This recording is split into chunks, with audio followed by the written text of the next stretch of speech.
신약성경 5쪽에 있습니다. 마태복음 5장 4절 짧기 때문에 우리 두 번 연속으로 한번 읽도록 하겠습니다. 네, 시작. 애통하는 자는 복이 있나니 그들이 위로를 받을 것이며 애통하는 자는 복이 있나니 그들이 위로를 받을 것이며. 아멘. 오늘 설교 제목은 애통하는 자입니다. 지난주에 제가 합신을 다닐 때 교회사를 가르치셨던 김명혁 교수님이라는 분이 계신데 그 김명혁 교수님이 이 하나님의 부름을 받고 소천하였습니다.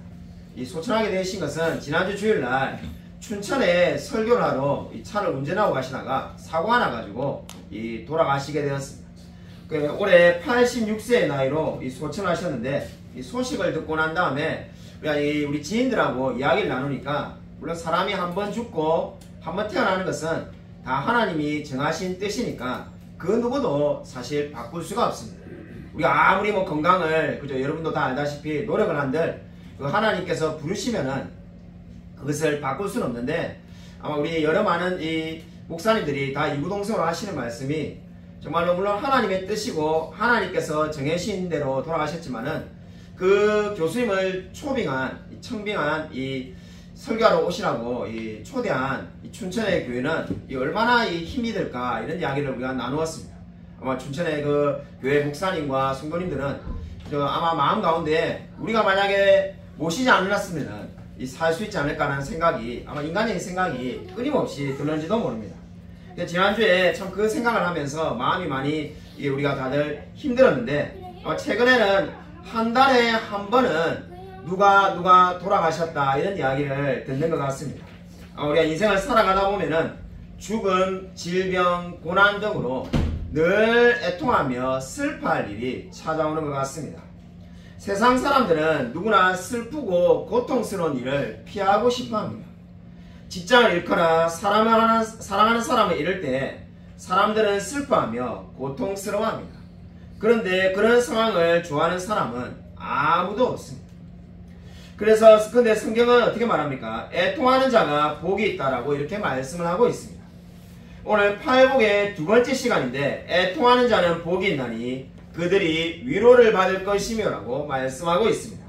자, 설교 원본을 다 워드로 작성하기 때문에 다 가지고 있는데 8년 전에 우리 교회 이재열 집사님이 처음 우리 교회 오셨을 때 제가 이 설교를 했던 그 날짜도 다 적혀있고 제가 그 장면이 다 생각이 나는데 그 당시 친구 황영치 목사님 가족과 우리 이재열 집사님 한 분하고 제가 이 말씀을 전하였습니다.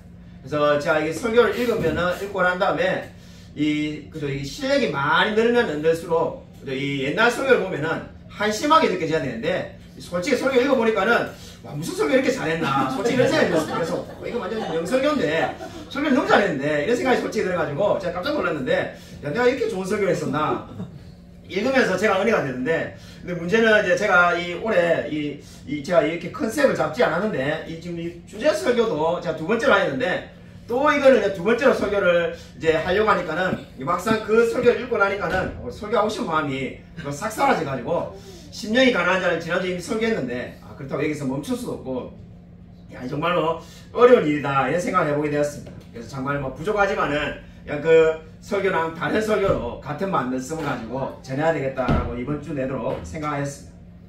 여러분 오늘 팔복의 두 번째 시간인데 애통하는 자는 복이 있다고 말합니다. 애통하는 자라고 말을 했는데 먼저 애통하다는 말은 문자 그대로 슬퍼하다, 고통한다는 뜻이 되겠습니다. 영어 성경이나 원어 성경을 보면은 복이 있도다 애통하는 자여 이렇게 되어 있습니다. 그러니까 우리가 주목해봐야 될 게 뭡니까? 복이 있도다라는 말이 원래 먼저 나온다는 거죠.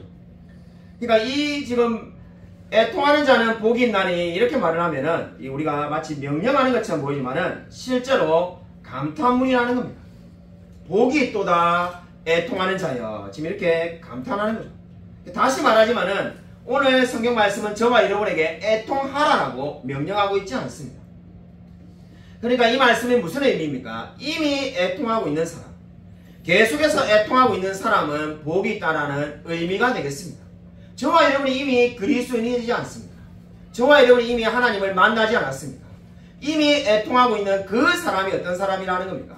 복된 사람이라고 오늘 성경은 말씀하고 있습니다. 누가복음 6장은 주님의 의도를 더 강하게 보여주는데 이 같은 병행구절을 보면은 이제 우는 자는 복이 있나니 너희가 웃을 것이며 라고 누가복음 6장 21절에 말씀하고 있습니다. 실제로 예수님께서는 이렇게 우는 자가 복이 있다는 말씀만 한 것이 아니라 실제로 예수님 자신이 우셨습니다. 누가복음 19장 41절에 보시면은 예수님께서 성을 보시고 우셨다라고 말을 합니다. 자, 프린트본에 다 적어놨습니다. 가까이 오사 성을 보시고 우시며 이렇게 말을 합니다. 왜 성을 보시고 우셨을까요? 그 이유는 예루살렘 사람들이 이 예수님을 배척함으로 인해서 받을 심판을 보시고 애통해 하셨기 때문입니다. 예수님은 자신의 죄 때문에 우신 것이 아니었습니다. 예수님은 자신의 부족함, 연약함 때문에 우신 것이 아니라 다른 사람들, 구체적으로는 예수님을 믿지 않고 배척할 사람 때문에 우셨다라고 성경은 말씀하고 있습니다. 그러면 오늘 성경이 저와 여러분이 말하는 게 뭡니까? 무조건 그냥 울기만 한다라고 다 복을 받는 게 아니라는 겁니다. 그냥 울기만 하면 다 복이 있다면 오늘부터 저와 여러분이 무조건 울면 되지 않겠습니까? 그러면 정말 마음이 연약해서 잘 우는 사람이 가장 복받은 사람이지 않겠습니까? 근데 성경이 말하는 의미가 결코 그런 의미가 아닙니다. 그냥 마음이 모질지 못해가지고 남에게 듣기 싫은 소리 못해서 우는 그러한 우는 것을 말하는 게 아닙니다. 여러분 이 팔복에 나와 있는 이 모든 복은 저와 여러분이 타고날 때의 본성을 말하는 것이 결코 아닙니다. 다음 주에 우리 온유한 자도 말하겠지만은 그냥 저와 여러분이 타고나는 성품을 말하는 것이 아니라 예수님을 믿고 변화된 성품을 이야기하는 겁니다. 그렇기 때문에 단지 그냥 눈물이 많은 사람, 잘 우는 사람이 복이 있다는 것이 아니라 어떠한 사람이 복이 있다는 겁니까? 영적으로 슬퍼하는 사람이 복이 있다는 겁니다. 지금 여기서 말하는 슬픔이 바로 영적인 슬픔입니다. 그러니까 마치 심령이 가난한 자가 물질적으로 가난한 사람을 말하는 것이 아니라 영적으로 가난한 사람인 것과 마찬가지로 애통하는 사람도 그저 애통하고 슬퍼하는 사람을 이야기하는 것이 아니라 영적으로 애통하는 사람을 이야기하는 겁니다. 그럼 구체적으로 어떤 사람을 가리킬까요? 성경에 예를 들어드리겠습니다. 성경에 보면 로마서 7장 24절에 바울이 이렇게 탄식을 합니다. 여러분이 잘 아는 말씀입니다. 오라 나는 공고한 사람이로다. 이 사망의 몸에서 누가 나를 건져내랴. 너무나 유명한 말씀입니다. 사도 바울이 탄식을 해가지고 이 사망의 몸에서 누가 나를 건져내냐라고 자신을 힘들어하며 아파하고 있습니다. 왜 바울이 자신을 공고한 사람이라고 말을 했을까요? 바울은 정말 우리가 보기에는 사도 중에 사도이고 뛰어난 사도인데 바울이 자신을 공고한 사람이라고 말한 이유는 로마서 7장 19절에 내가 원하는 바 선을 행하지 아니하고 도리어 원하지 않은 바 악을 행하는 도다라고 말을 했음을 하고 있습니다. 바울은 마음 가운데 선을 행하고 싶은데 어떻게 한다는 겁니까? 자신이 늘 악을 행한다는 거죠. 저와 여러분도 마찬가지지 않습니까? 우리가 늘 그리스도를 닮아가고 싶은 마음이 누군들 없겠습니까? 근데 실제 삶은 우리의 원하는 바에 전혀 미치지 못합니다. 그래서 바울이 자기 스스로 자신을 어떻게 고백하고 있습니까? 나는 곤고한 사람이다라고 말을 하고 있습니다. 바로 이 바울의 고백이 무엇을 보여주는 겁니까? 애통한 사람의 모습을 보여주고 있습니다. 하나님이 그리스도의 장성한 분량이 충만한 데까지 이르라고 했는데 거기에 도달하지 못하는 그 하나님의 의의 기준에 거룩의 기준에 도달하지 못하는 자신의 영적인 모습을 보고 아파하고 힘들어하는 것이 무엇입니까? 바로 바울의 애통해하는 모습이 되겠습니다. 바로 정말로 이 모습이 무엇을 보여줍니까? 하나님의 은혜가 아니고서는 하나님의 말씀을 지킬 힘도 없는 사람이라는 것을 이제 알게 되는 겁니다. 자신이 정말로 하나님의 은혜가 아니고서는 살 수 없을 때 어떻게 되는 겁니까? 그때 애통해 할 수밖에 없습니다. 아마 우리가 이렇게 여러분이 지금 이 애통하다에 대해서 듣다 보면은 심령이 가난하다는 것과 지난주에 말씀드린 것과 비슷하다는 생각이 들 수도 있습니다. 심령이 가난한 것도 목사님 비슷하게 설명하신 것 같은데 도대체 무슨 차이가 있는가 아마 이렇게 생각하는 분이 꼭 있을는지 모르겠습니다. 어떻게 보면 둘 다 같거나 비슷하다고 우리가 생각할 수가 있습니다. 그런데 똑같지가 않습니다. 심령이 가난하다는 것은 하나님의 은혜를 필요로 한다는 겁니다. 지난주에 제가 말씀을 드린 것처럼 심령이 가난하다는 것은 내가 이제 하나님의 은혜를 받아야 할 사람이라는 것을 인정하는 겁니다. 나의 힘으로는 도무지 더 살 수가 없고 저는 하나님의 은혜가 꼭 필요합니다라고 인정하는 사람, 그 사람이 심령이 가난한 사람입니다. 그럼 애통하는 사람이 무엇입니까? 이 애통한다는 것은 하나님의 은혜가 필요하다는 것을 깨닫고 난 다음에 회개하는 사람을 말하는 겁니다. 심령이 가난하다는 것과 애통하는 사람의 차이가 어디에 있습니까? 바로 심령이 가난하다는 것은 은혜를 필요하다는 것을 깨달은 거고, 이제 그 은혜가 필요하다는 것을 아는 그 사람이 이제 하나님 앞에 회개하며 애통해하며 나아가는 겁니다. 그렇기 때문에 이 심령이 가난하다는 것과 애통하다는 것은 똑같지가 않습니다. 여러분, 성경을 보면은 우리가 적절한 예가 성경에 나옵니다. 탕자의 비유를 보면은 탕자가 우리가 너무나 잘 아는 것처럼 아버지가 살아계신데 유산을 달라 해서 집을 떠납니다. 아마 여러분이 탕자의 비유에 대해서 너무나 잘 알기 때문에 살아있는 아버지에게 유산을 달라는 것은 굉장히 모욕적인 이야기고 아버지가 죽은 사람인 것처럼 대한다는 것을 다들 잘 알고 있을 겁니다. 허랑방탕하게 지내다가 이제 돈을 다 탕진하고는 돼지 지엽 열매를 먹고 살고 있었습니다. 그때 누가복음 15장 17절을 보면은 이렇게 말씀합니다. 우리 같이 한번 읽을까요? 프린트본에 다 나와 있습니다. 누가복음 15장 17절 같이 한번 읽겠습니다. 네, 시작. 이에 스스로 돌이켜 이르되 내 아버지에게는 양식이 풍족한 품국이 얼마나 많은가. 나는 여기서 주여 죽는구나. 아멘. 여러분, 이 누가복음 15장 17절을 보면은 이에 스스로 돌이켜 이렇게 말합니다. 아버지 집을 떠날 때 탕자가 얼마나 자신만만하게 집을 떠났는지 모릅니다. 자신이 얼마나든지 스스로 살 수 있다라고 생각하고 집을 떠났습니다. 근데 이제 스스로 돌이켰다라고 말을 하고 있습니다.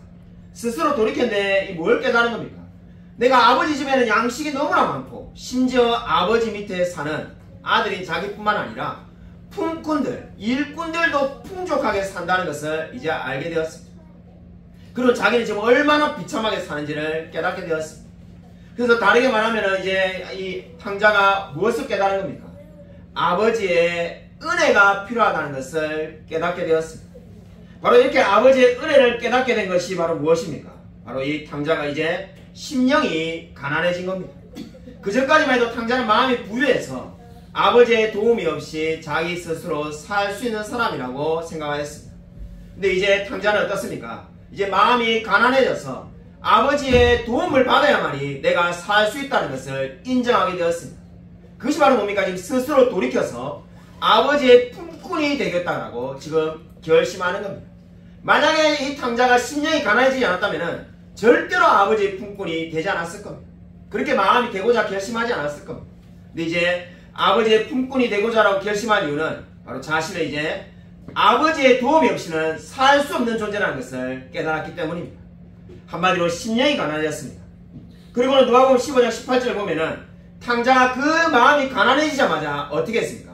행동으로 옮겼습니다. 바로 아버지 집에 달려가서 어떻게 했습니까? 15장 18절에 내가 일어나 아버지께 가서 이르기를 아버지 내가 하늘과 아버지께 죄를 지었사오니. 이 고백이 무엇을 보여줍니까? 지금 탕자가 깨달은 그 고백 그대로, 깨달은 그 생각 그대로 직접 아버지께 고백하며 회개하였습니다. 이 모습이 무엇을 보여주는 겁니까? 애통하는 자의 모습을 보여주는 겁니다. 탕자는 마음이 가난해지자마자, 심령이 가난해지자마자 즉각적으로 아버지에게 가서 자기가 이제 스스로는 살아갈 수 없고 아버지의 은혜와 도움을 필요한 존재라고 고백하였습니다. 이게 바로 애통한 자의 모습입니다. 근데 이 고백이 다 끝나기도 전에 우리는 탕자의 비유를 다 알고 있는데 나는 품꾼이 되겠다라고 고백도 하기 전에 아버지가 어떻게 합니까? 탕자를 용서해주고 받아들여서 아들로 받아들이는 겁니다. 탕자가 아들로 인정해달라고 말한 것이 아니라 나는 정말로 품꾼으로 써달라고 그렇게 빌고자 했지만은 아버지가 그 모든 탕자의 마음을 용서해주고 받아주었습니다. 여러분, 오늘 애통하는 자는 어떤 사람입니까? 내가 깨달은 내가 이제 심령이 가난해진 그 마음을 정말 주님 앞에 회개하며 뉘우치는 겁니다. 나의 모든 죄를 주님 앞에 자복하는 겁니다. 내가 정말로 난 나쁜 사람이구나. 나는 주님 앞에 형편없는 죄인이구나.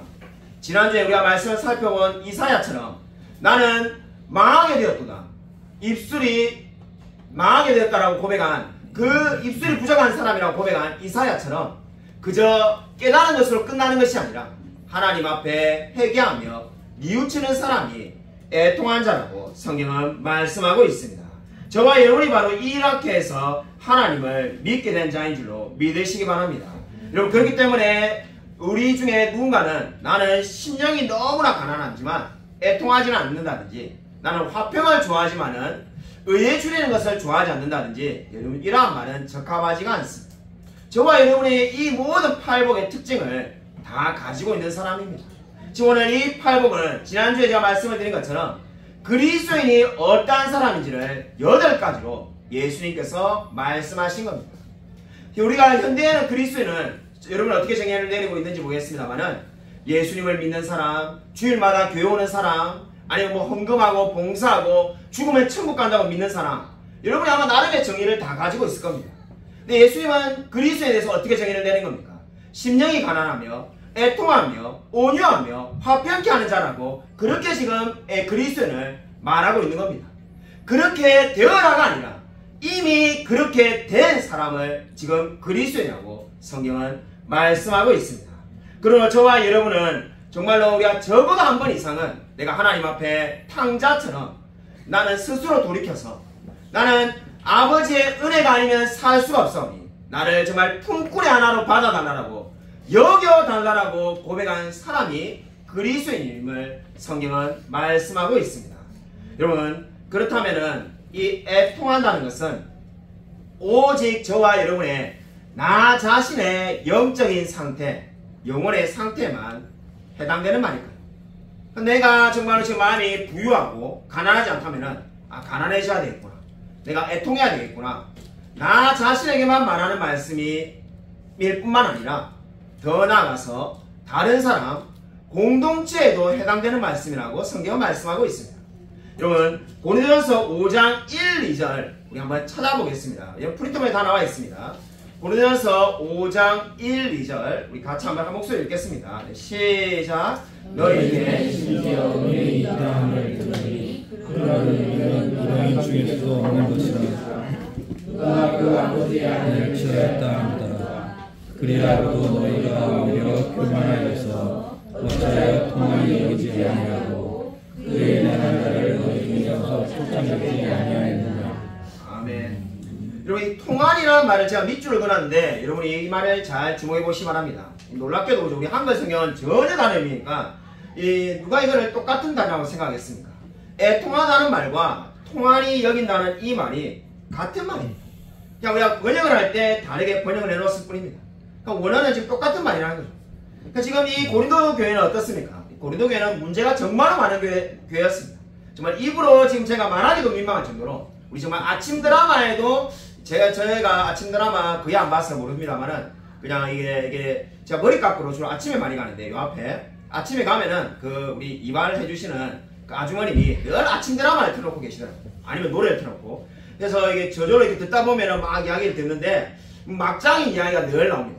네, 아무리 막장인 이야기를 들어도 제 기대는 없어요. 여러분 보셨는지 모르겠지만은 아버지의 아내랑 잠을 자는 아들 이야기 이런 것은 본 적이 없습니다. 아마 했다가는 거죠. 작가가 난리 날란가 모릅니다. 그죠? 예, 인간성이 없다 이래가지고. 근데 지금 이 놀라운 이야기가 어디에 있습니까? 성경에. 그것도 초대교회. 우리 늘 초대교회로 돌아가자 이런 말 하는데 이 초대교회인 고린도 교회 안에 지금 어떤 문제가 발생했습니까? 외부에서 있는 사람이 아니라 그 동네 다른 사람들이 문제가 일으킨 게 아니라 교회 안에 있는 성도가 그 아버지의 아내를 취하였다라고 지금 그렇게 해서 문제가 된 겁니다. 엄청난 이야기죠. 이 엄청난 사건에 대해서 지금 바울은 어떻게 말합니까? 물론 쫓아내지 아니하였냐고 말하면서 한마디로 교회에서 이 징계에서 쫓아냈어야 된다. 지금 이렇게 말을 하고 있는데 자, 지금 그 말씀을 여러분에게 들려가는 것이 아니라 쫓아내지 아니하였냐는 말 앞에 바울이 왜 하지 않았냐면서 통한이 여기지 아니하고라고 지금 바울은 말씀하고 있습니다. 여기서 통한이 여기지 아니하였다는 것이 바로 애통하다는 말과 똑같습니다. 그러니까 바울은 지금 고린도 교회 성도들에게 어떻게 지금 말을 하고 있는 겁니까? 왜 교회 안에 그렇게 힘든 문제가 생겼는데 너희들은 통한이 여기지 아니하냐라고 묻고 있는 겁니다. 다르게 말한다면 왜 애통하지 않았냐라고 말을 하는 거죠. 그리고 애통하다에 대해서 제가 좀 전에 다 말씀을 드렸습니다. 애통하다는 말의 의미가 무엇이었습니까? 애통하다는 말은 한마디로 말해서 우리가 정말 영적으로 그죠? 하나님 앞에 회개하며 뉘우치는 거라고 말하였습니다.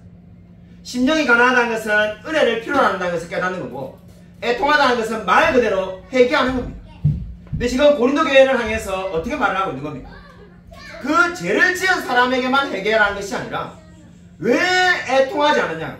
다르게 말하면 왜 함께 회개하며 나아가지 않았냐라고 묻고 있습니다. 다르게 말하면은 그 교회 성도가 그 문제를 일으켰을 때 같이 애통하며 슬퍼하며 기도하지 않았냐라고 묻고 있는 겁니다.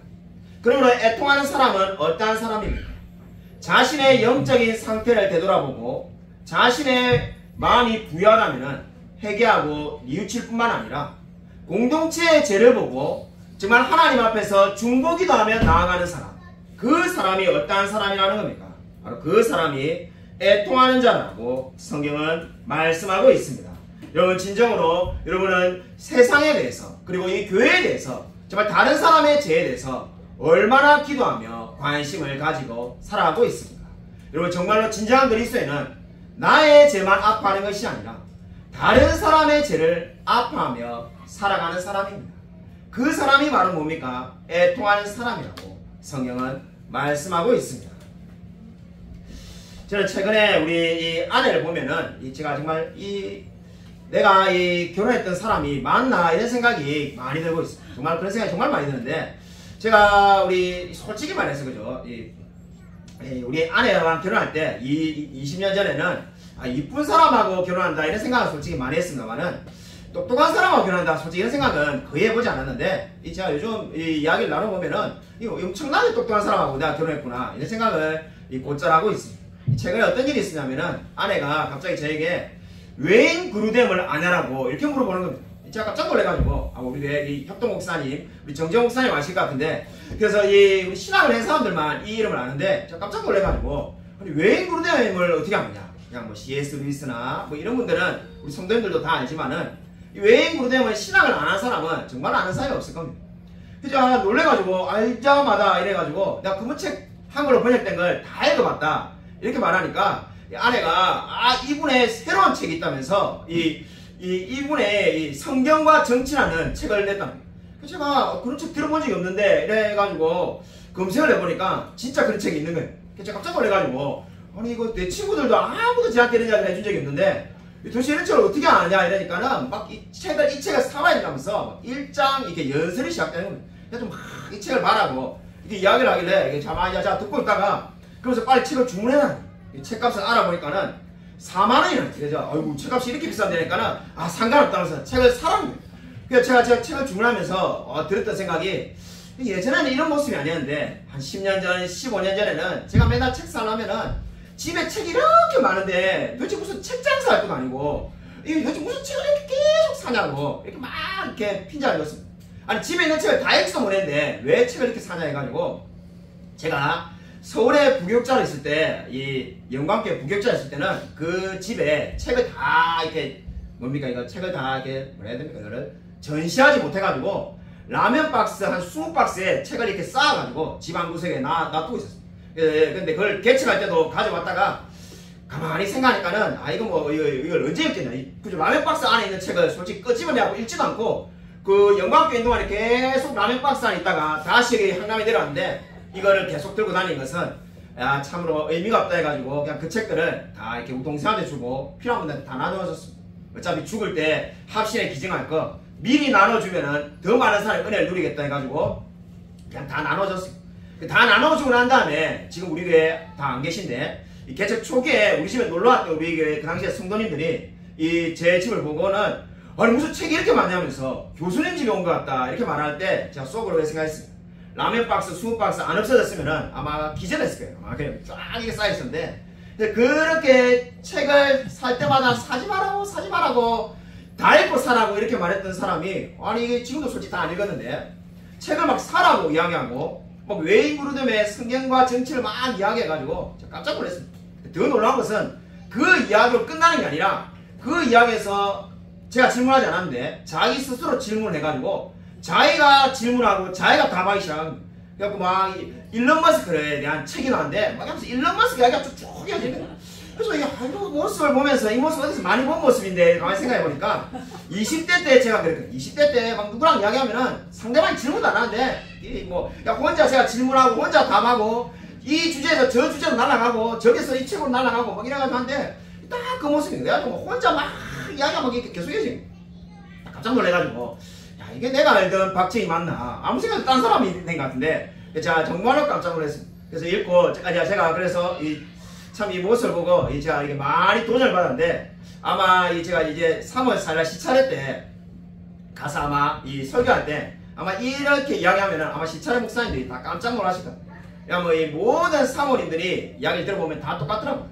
책 사지 마라, 읽고 다 사라, 집에 책을 왜 이렇게 계속 쌓아두냐 이렇게 말하는데 아니 뭐 책을 사서 막 읽으라는 이런 사모가 다 있나 이런 생각을 지난주에 해보게 되었습니다. 그게 아마 마음에 가난한 마음이 있고 알고자 하는 마음이 있고 그리고 심령이 가난해지고 정말로 뭔가를 배워야 되겠다는 마음이 있으니까는 그렇지 않은가라는 생각을 해보게 되었습니다.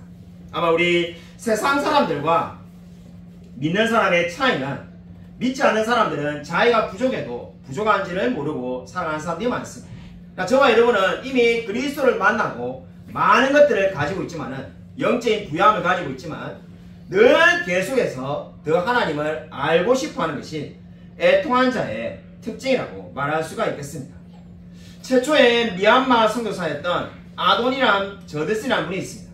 그분이 미얀마에 가서 그들이 드리는 예배, 우상 숭배하는 그 예배에 참석한 적이 있습니다. 정기를 읽어보면은 그 예배에 참석했다가 갑자기 이 아도니아 저드슨이 울면서 그 우상 숭배하는 예배에 못 있고 뛰쳐나와서 밖에 나와서 대성통곡을 합니다. 그러니까 사람들이 와서는 묻습니다. 도대체 왜 그렇습니까? 힘듭니까? 그러니까는 그 운 이유가 하나님이 영광받지 못하는 이 상황이 너무나 안타까워서 울고 있다는 겁니다. 그러니까 우는 이유가 자기에게 예배가 맞지 않아서가 아니라 하나님이 영광받지 못하는 것으로 인해서 너무나 마음이 힘들다는 겁니다. 그러니까 정말로 그 아도니아 저드슨이 애통한 자의 모습을 보여준다고 말할 수가 있겠습니다. 우리가 정말로 나이가 건강하지 못해서 또는 나에게 내가 고난을 당하고 있기 때문에 애통하는 것이 아니라 하나님이 영광받지 못하는 그 상황으로 말미암아 애통하는 사람, 그 사람이 바로 뭡니까? 바로 애통하는 자라고 오늘 성경은 말씀하고 있습니다. 마틴 로이드 존스 목사님은 이렇게 말하기도 하였습니다. 내가 만일 하나님의 말씀에 반대한다면 그것은 내가 그리스도인이 아니라는 사실을 의미하는 겁니다. 하지만 하나님 앞에서 옳지 못한 나의 행동으로 인하여 슬퍼한다면 그는 참으로 애통한 사람입니다. 이 말이 무슨 말입니까? 내가 하나님의 말씀에 반대한다면 그것은 내가 그리스도인이 아니라는 결정적인 증거라는 겁니다. 바르게 말해서 내가 하나님 앞에서 옳지 못한 행동을 하고 있기 때문에 슬퍼한다면 그 사람이 애통한 사람이라고 로이드 존스 목사님은 말하였습니다. 이로 얼마나 자주 하나님 앞에서 자신의 모습을 비추어 보면서 말씀대로 행하지 못하고 있음을 슬퍼하고 있습니다. 슬퍼한다는 것은 단순히 죄를 인정한다는 것을 넘어서는 겁니다. 안타깝게도 우리 현대교회는 정말 이 점이 가장 없다라고 말할 수가 있겠습니다. 우리 어제 우리 성경통독을 모였는데 제가 주제를 꺼내지도 않았는데 우리 성도님들이 현대교회는 계속해서 이 사람들을 즐겁게 하는 이야기를 한다 이렇게 이야기를 하는 이 주제가 나왔습니다. 그래서 근데 오늘도 또 교회에서 또 그런 이야기가 비슷하게 나왔는데 제가 정말로 개척을 처음에 하려고 할 때 솔직하게 말해서 그래서 주님이 다 알고 계시니까요. 성도들이 아무도 없으니까 의논할 사람이 없고 제가 우리 교회 이렇게 예배당을 넓은 데를 영광교회에서 돈을 지원해 주셔가지고 빌리게 되는데 사실 그때 50만을 가지고 이렇게 넓은 데를 빌릴 수 있을까 생각하지 않았는데 정말 이 반만한 곳을 빌리지 않을까 했는데 넓은 곳을 빌린 김에 지금 인테리어 하기 전에 솔직히 제가 한번 고민했습니다. 그냥 이렇게 주중에 예배당이 놀고 있을 게 아니라 커피숍을 하든지 아니면 그 커피숍 4층까지 누가 안 올라온다면은 어린이 방방을 하든지 아니면 뭐 이게 어린이 하다못해 도서관을 하든지 뭐 할 게 있지 않을까 해서 막 고민이 되더라고. 지인들에게 다 전화를 해서 물어봤어. 그러니까 이 두 부류가 있더라, 목사님들. 어떤 분은 그렇게 해야 된다. 요즘 왜냐하면은 나쁜 의미로 말하는 게 아니라 그래야 사람들이 교회를 찾아와가지고 예를 들면 여기 방방이라고 하나 있으면은 거기서 이렇게 전도가 되지. 니 혼자 그렇게 가만히 이제 앉아 있어봐라. 평생 아무도 안 찾아오고 교회는 없어질 거다. 이래 말하는 분이 있고, 한 분은 야 목사가 목회를 해야지 무슨 뭐 커피숍 방방 이런 거 다 아니야. 이렇게 막 이야기하는 거예요. 듣다 보니까는 괜히 물어봤다 싶을 정도로 더 혼란스럽더라고요. 다 신실한 목사님인데 좀 반대된 이야기를 해가지고 막 밤에 오히려 잠이 안 오고 고민이 되는데, 제가 한 분이 이야기를 해주는데 커피숍 해가지고 성공한 목사님이 계신데, 여기서 커피숍은 교회입니다. 교회인데 주중에는 커피숍을 하고 주일에는 그 장소에 예배를 드립니다.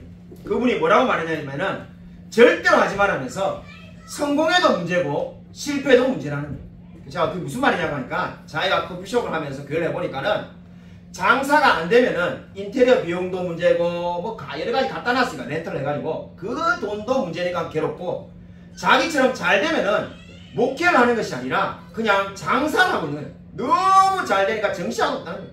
그래가지고 자기는 솔직히 설교 준비도 아무것도 안 되고 지쳐가지고 집에 가면 자기 바쁘고, 지금은 자기가 이 옛날에 했던 설교가 있으니까 괜찮지만은 이 앞으로 이게 괜찮을까 이런 생각이 들어서 이 목회는 둘 중에 한 개, 아니면 차라리 목회하기 싫으면 장사만 하든지 목회만 하든지 둘 중에 한 개만 하지, 둘 다 하면 자기처럼 이것도 아니고 저것도 아니고 반드시 후회한다는 그 말을 듣고 제가 목회만 하기로 그렇게 결심하였습니다.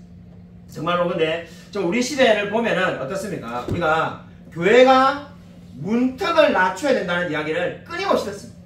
자, 부교육자 때 정말로 전국에 세미나 안 가본 세미나가 없습니다. 정말로 여러분이 아마 알고 있는 그 모든 세미나를 그저 서울에서 보내주셔가지고 뭐 감사하게 다 들어봤는데, 그 모든 세미나가 공통적으로 하는 말은 교회 문턱을 낮추라는 거죠. 교회가 한마디로 안 믿는 사람이 오면은 편안하게 앉아있을 수 있는 교회, 그런 교회가 성장한다라고 그렇게 가르친다는 것을 알게 되었습니다. 그 당시에 제가 이 영광교회 있을 때 그렇게 세미나를 많이 다닐 때 제가 교회사에 지난해 오셨던 김홍광 교수님 밑에 박사과정으로 있었는데, 그때 미국 교회사를 공부하다가 미국 교회사 이렇게 조금 책, 1000페이지 된 책을 리포트를 써야 되니까 막 읽는데, 그 책 안에 그림이 사진이죠. 그러니까 사진이 100년 전 사진이 한 장 있는데 제가 충격을 받았어요. 그 사진이 뭐냐면은 100년 전에 미국 교회, 한마디로 그 당시에 잘 나가는 교회죠. 앞서가는 교회 모습인데, 그 모습이 현대 한국 교회와 똑같은 거죠. 1층에 카페, 2층에 헬스장, 3층에 예배당, 이렇게 딱 이렇게 지었는데 그 당시에 그게 엄청난 유행이랍니다. 근데 그래갖고 제가 결론이 너무나 궁금해가지고 책을 읽다가 얘를 막 읽었습니다. 야, 이게 어떻게 됐을까? 가장 먼저 사라진 교회가 그러한 교회라는 거예요. 그때 제일 잘 됐지만은 그 교회들이 빨리 사라진 이유는 바로 교회가 교회답지 않았기 때문이라고 그렇게 적어놓은 것을 읽게 되었습니다. 자, 그때 정말로 크게 충격을 받았는데, 아, 이게 정말로 우리가 미국의 실패한 교회 모습을 그대로 따라가는구나 하는 생각을 가지게 되었습니다. 여러분, 저와 여러분에게 필요한 것이 무엇입니까? 정말 우리가 애통하는 자의 모습을 우리가 필요로 하고 있습니다. 우리가 세상 사람들과 똑같다면은 그 누가 우리를 닮아서 우리를 통해서 그리스도를 만나려고 하겠습니까? 저와 여러분에게 필요한 것은 우리가 정말로 많은 돈이 없어서가 아니라, 우리가 정말 교회 문턱을 못 낮춘 것이 문제가 아니라, 우리가 정말 신령이 가난한 자로 살고 있지 못하고 애통한 자의 모습을 가지고 있지 못하고 온유한 자로 살고 있지 못하기 때문에 정말 우리가 너무나 연약하고 부족한 모습으로 살고 있는 겁니다. 제가 예전에 우리 제 친구 목사님 딸이 그 사모님하고 싸워가지고 격리되었다는 이야기를 제가 설교 때 한 적이 있습니다. 그때 한 달 동안 격리가 되어 있을 거라 해가지고 제가 지난주에 한 달쯤 되었으니까 어떻게 되었냐고 전화를 물어봐가지고 깜짝 놀랐습니다. 딸이 아직까지 오지 않았다는 겁니다. 그래서 제가 놀래가지고, 아니 딸이 왜 아직까지 오지 않았냐니까는, 그렇게 되면은 그냥 끝나는 것이 아니라 이 딸이 이렇게 이제 이렇게 들어갔으니까는 그게 있는 담당관들이 목사님 집에 와가지고 목사님 집도 이렇게 다 살펴보고, 다 돌아와도 괜찮은 환경인지를 살펴보고, 그 다음에 또 이 목사님하고 사모님이 교육도 받아야 되고, 그리고 난 다음에 이 딸도 교육을 받고, 그러고 난 다음에 정말로 돌아와도 괜찮다 할 때 이렇게 이제 돌아올 수 있다. 그때가 언제냐라고 제가 물으니까는 아무래도 그 담당분이 오셔가지고 말하는데 3월 말 4월 초 이렇게 이야기하더라고요.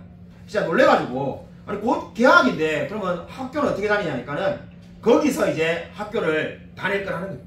그래서 제가 놀래가지고, 아니 이거 뭐 어떻게 되냐, 얼굴을 봤냐니까, 아 얼굴은 못 봤고 이제 전화도 못했었는데 전화는 풀려가지고 전화는 주고받는다는 거예요. 따님은 어떠냐니까는 따님은 좋아한다는 거예요. 따님이 왜 좋아하냐니까는 그 센터에서, 복지관에서 운동화도 사주고 옷도 사줘가지고 막 신이 났다는 거예요. 그래가지고 이 신이 나가지고 너무 좋아한다는 거예요. 제가 농담사 그랬는데, 딸을 빼앗겼네라니까는 딸을 시집도 안 보냈는데 벌써 빼앗겼다니까는 목사님도 그렇다고 그랬는데, 자 그래서 그 이야기를 제가 들으면서 그럼 앞으로 어떻게 되냐니까는 거기에서 나와가지고는 보드만은 이 딸 방에 이 뭐 서랍장 이런 거를 다 바꿔준다 했다는 거예요.